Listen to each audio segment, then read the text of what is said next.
Alrighty, Jude. So, hope you're doing well, buddy. Wanted to get your mechanics up close to Shohei Ohtani's like we talked about in our lesson. So, want to get both of y'all's mechanics side by side, go over them, and then kind of take a look and talk about what the next steps are.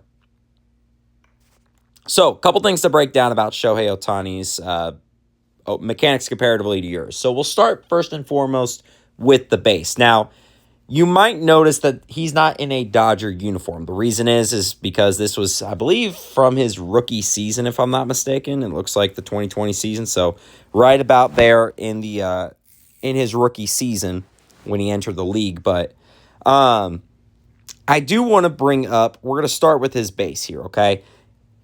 Obviously, Ohtani's kind of changed his swing from when he got to the league to now. He starts a little bit taller comparatively to this video. But I want you to take a look at, if I were to draw a line right down the middle, you're going to notice that his base, everything is middle. Everything is central. Everything's balanced, right? Versus if we get into your mechanics here, and this is what I was talking about right here, and I'll go into that here in just a second. You're going to notice that if I were to draw a line comparatively to you, we are a lot on our back side here, right?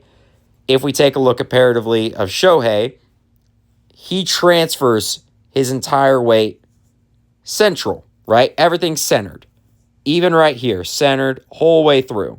If I were to draw a line for Shohei to the middle of his body, everything's centered.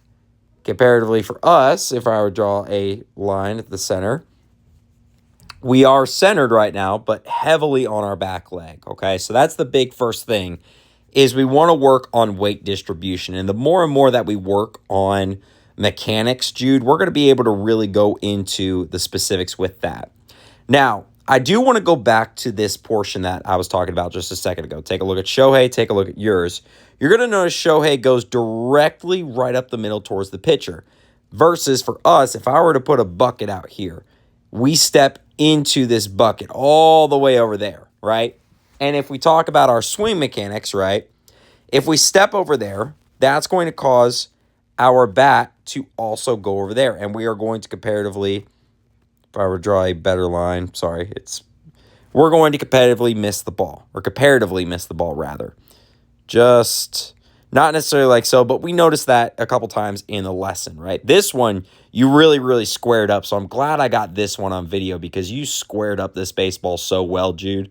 Very proud of you for that. But going back onto this, right? It's really important for us that we bring our leg, instead of going out, we bring it forward.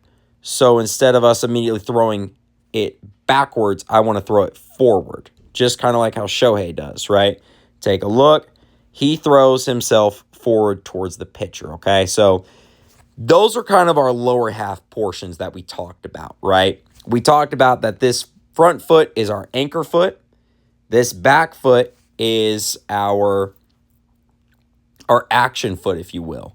If you take a look at Shohei, plant foot, action foot. His plant foot plants, and this foot brings in the action of his hips. Okay, so that is our lower half. Now let's talk about the upper half. First thing that we talked about is hands, right? I want you to take a look at your hand position.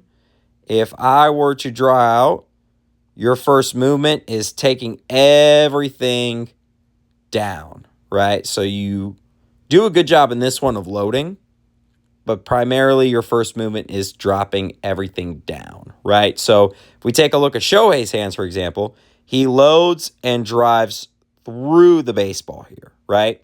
Very actually similar to what we see in this video, but obviously, Jude, I'm going off of the whole lesson comparatively to just this video. A lot of times when we talked about, our hands would start about right here, and our very first movement would be drop and then having to come straight up, right? Which would either cause us to be on top of the ball or to pop fly the ball, right? So that's going to be the first thing, and that's one of the adjustments that we talked about today, of starting our hands a little bit higher to get ourselves on a better plane to hit the ball, okay? So that's the first thing. The big thing for you, Jude, is going to be this front shoulder here. I want you to take also a look at Shohei's front shoulder. When Shohei goes through, this is what I mean by keeping the shoulder in. You're going to notice that he tries to take this shoulder towards the baseball, which helps him to keep not only his shoulders but his hips into the baseball and keeping everything, if we were as a righty talking about it, towards right center field. Versus, I wanted you to take a look at your front shoulder. Your first movement with your front shoulder is to throw it out, right? Which, what we talked about, opens everything up and a lot of the times has us finishing on our front side, right? Or rather on our outside position. So those are the big things that I really wanted to talk about in terms of your mechanics. And then obviously trying to keep the hands on the bat the whole way through. Even you notice Shohei does that too, right? Shohei keeps his hands the whole way through, right? By this point, we're starting to release our hands versus Shohei still has his hands on the bat the whole way through. So those are a couple things. Obviously, I want to keep the video relatively short, but those are a couple things just kind of going over both of y'all's mechanics that we can learn from and continue to grow. But overall, really, really good lesson today, Jude. And obviously, keep working hard at home. Make sure that we work on keeping that shoulder in and we take everything towards the pitcher into right center field.